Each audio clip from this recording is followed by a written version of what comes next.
Halo teman-teman, kali ini kita membahas tentang pembelajaran fikih anak usia dini yang beranggotakan Fakhira, Rizky Salsabila, Tasya Kurnia, Vidya, dan Viana. Langsung saja, ayo kita simak video berikut ini. Assalamualaikum teman-teman. Pengertian makanan halal dan makanan baik. Nah, makanan halal adalah makanan yang diperbolehkan oleh agama dari segi hukumnya. Nah, makanan halal adalah makanan yang dapat diolah dengan cara yang baik menurut agama. Adapun makanan yang baik dapat kita pertimbangkan dari segi akal dengan ukuran untuk kesehatan. Nah, artinya makanan yang baik adalah makanan yang berguna dan tidak membahayakan bagi tubuh kita. Pada intinya, makanan yang sehat ya bunda-bunda. Nah, apa sih makanan yang baik? Makanan yang baik adalah tentunya yang baik untuk tubuh kita. Makanlah makanan yang bergizi, contohnya seperti sayur-sayuran atau buah-buahan, dan kurangi makanan yang berminyak.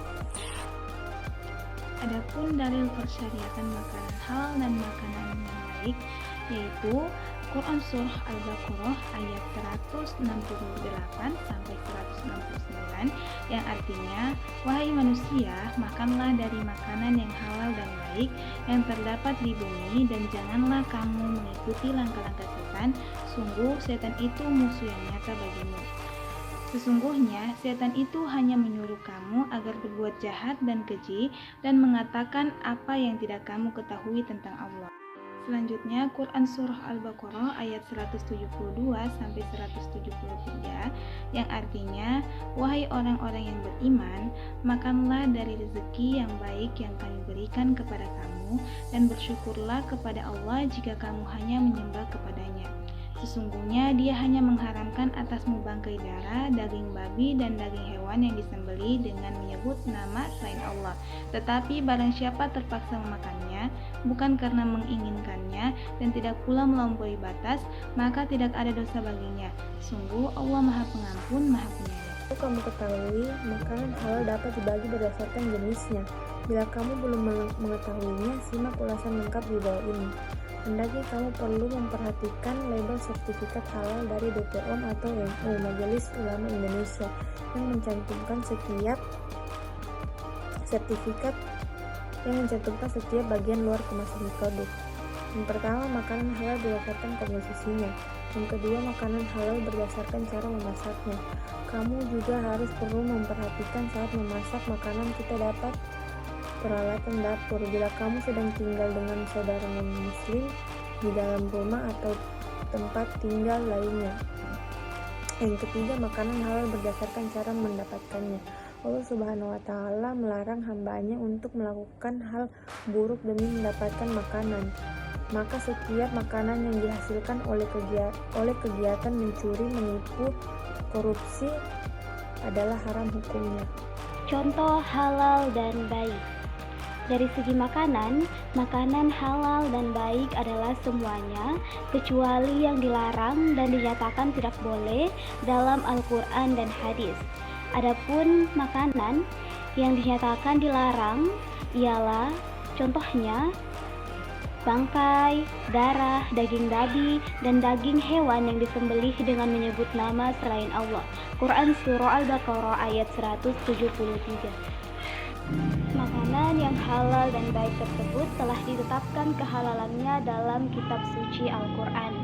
Adapun contohnya adalah daging sapi, ayam, kambing, buah-buahan seperti apel, kurma, anggur, dan lain sebagainya.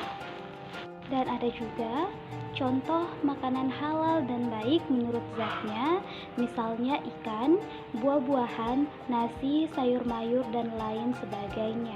Halal cara perolehannya artinya, meskipun makanan yang dihalalkan oleh syariat belum tentu cara perolehannya juga halal. Baik, selanjutnya mengenai manfaat dan hikmah dari mengonsumsi makanan halal dan thayyib atau makanan yang baik. Nah, Allah Subhanahu wa Ta'ala memerintahkan kita untuk mengonsumsi makanan yang baik dan halal karena ada manfaat dan hikmahnya tertentu. Yang pertama yaitu manfaatnya, manfaat dari mengonsumsi makanan yang halal dan thayyib. Yang pertama yaitu mendapatkan ridho dari Allah Subhanahu wa taala. Mengapa mendapatkan ridho? Karena telah menaati perintahnya dalam memilih jenis makanan dan minuman yang halal dan thayyib. Yang kedua yaitu terjaga kesehatannya, karena mengonsumsi makanan yang halal yaitu kita itu mendapatkan makanan-makanan yang baik bagi tubuh kita, yang sangat bergizi bagi tubuh kita.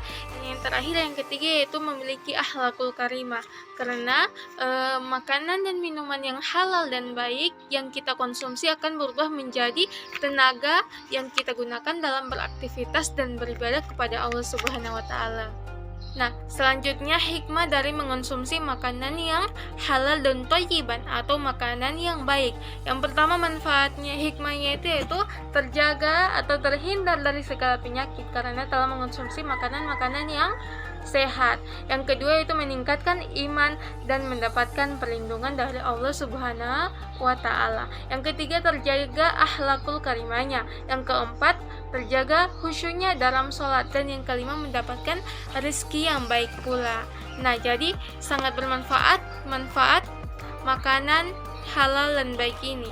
Contohnya seperti kalau kita memakan makanan yang halal, contohnya seperti makanan yang sarden, itu makanan-makanan sayur.